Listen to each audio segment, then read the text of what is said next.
Bonjour et bienvenue à une nouvelle capsule mathématique. Aujourd'hui, nous allons résoudre des équations du second degré. Alors, lorsqu'on résout une équation du second degré, il peut avoir aucune, une ou deux solutions. Pourquoi? Eh bien, il faut penser au graphique de cette fonction-là. Une fonction de second degré a pour graphique une parabole qui peut être ouverte soit vers le haut ou soit vers le bas. Quand on tente de résoudre une équation du second degré, dans le fond, nous, ce qu'on veut faire, c'est qu'on veut trouver à quel moment la fonction ax carré plus bx plus c est égale à 0. Donc, on veut trouver les endroits où notre fonction égale 0. Ça veut dire que y est égal à 0, parce que normalement, on dit y égale ax au carré plus bx plus c. Donc, on veut trouver les endroits où est-ce que y est égal à 0. Bien, tout le long de l'axe des x, y est égal à 0. Alors, nous, ce qu'on veut faire, c'est qu'on veut trouver les endroits, les points d'intersection entre la parabole et l'axe des x. Alors, comme on peut le voir avec les trois dessins ici, c'est possible d'avoir aucun point d'intersection, donc aucune solution. On pourrait avoir une solution si le sommet est sur la droite des x. Puis, finalement, on pourrait avoir deux solutions si la parabole passe à travers l'axe des x. Maintenant, pour résoudre, première chose que je vais vouloir faire, c'est écrire la fonction sous sa forme générale, c'est-à-dire tous les termes d'un côté et 0 de l'autre. Puis ensuite, je vais essayer de factoriser. Si je suis capable, super, je vais procéder avec le théorème du produit de 0. On va voir c'est quoi dans quelques instants. Puis si je ne suis pas capable de factoriser, je peux y aller avec la formule quadratique pour trouver les réponses de cette équation. Alors allons-y avec un exemple. Ici, on a 2x au carré plus 3 est égal à 5x plus 1. Alors, première chose que je vais faire, vous remarquez que ce n'est pas encore sous la forme voulue. C'est ce que je vais faire. Alors, pour ça, je vais m'assurer d'avoir tous les termes d'un côté, puis 0 de l'autre. Alors, ici, je vais garder le 2x carré. Je vais soustraire 5x des deux côtés. Je vais soustraire 1 des deux côtés et j'obtiens 0. Ensuite, je vais factoriser. Je remarque que j'ai besoin d'un produit de 4 puis une somme de négatif 5. Pour ceux qui ont oublié comment faire produit-somme, je vous demanderai d'aller voir une capsule précédente. Donc, produit de 4, somme de négatif 5. Je vais y aller avec négatif 4 et négatif 1. Je factorise.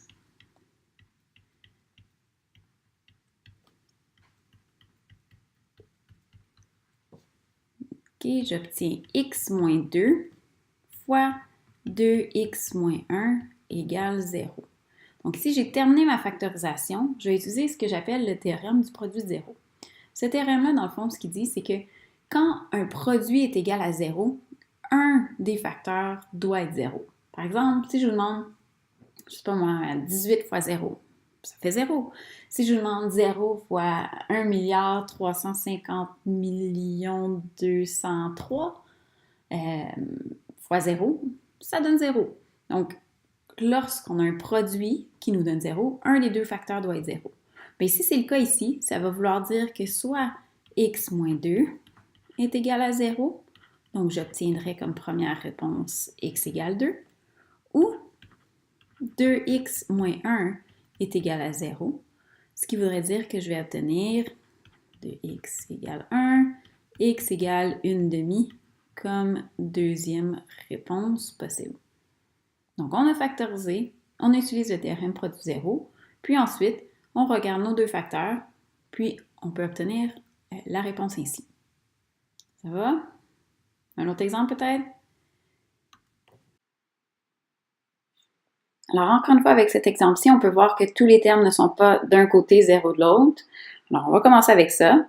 Je vais soustraire x carré des deux côtés. Je vais je vais additionner x. Et je vais additionner 5 des deux côtés pour obtenir l'équation suivante. Maintenant, si je essaie de factoriser, j'ai besoin de deux nombres qui me donnent un produit de 10, une somme de 3. Alors, pour 10, 1 et 10, 2 et 5, bien, les deux doivent être positifs ou les deux doivent être négatifs. Donc, je n'obtiendrai jamais ma somme de 3. Alors, pour factoriser, ça ne fonctionne pas. Je vais aller avec la formule quadratique. Alors, la formule quadratique est x égale négatif b plus ou moins, donc il va y avoir deux réponses potentiellement, b au carré moins 4ac, tout ça sur 2a. Donc, dans mon cas, à moi, a, c'est 2, b, c'est 3, puis c est égal à 5. Donc, je compare la forme générale avec ce que j'ai, puis je vais aller faire tout simplement des substitutions.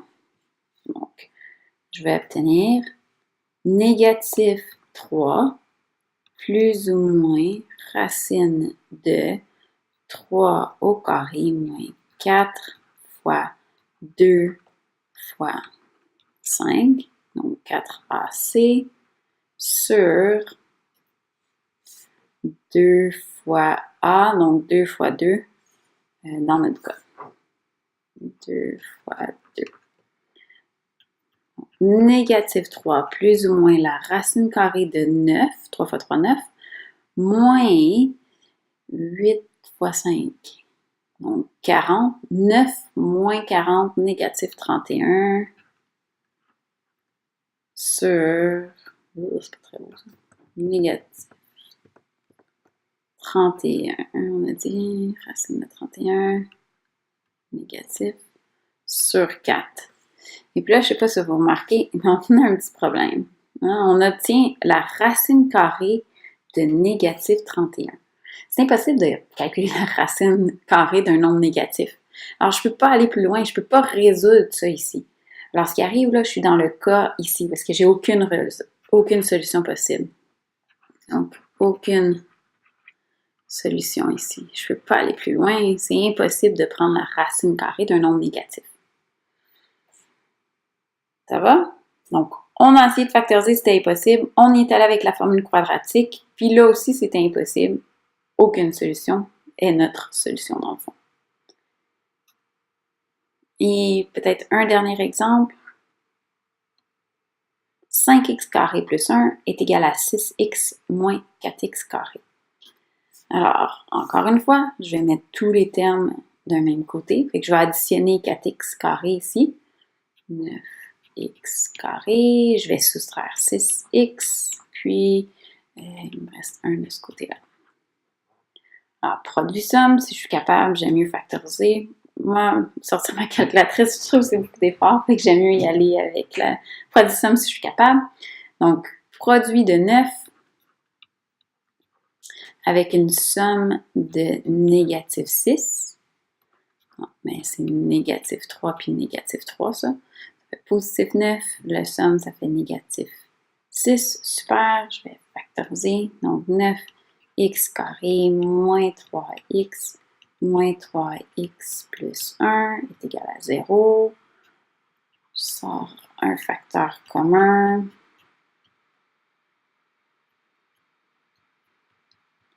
Et finalement, j'obtiens 3x moins 1 fois 3x moins 1.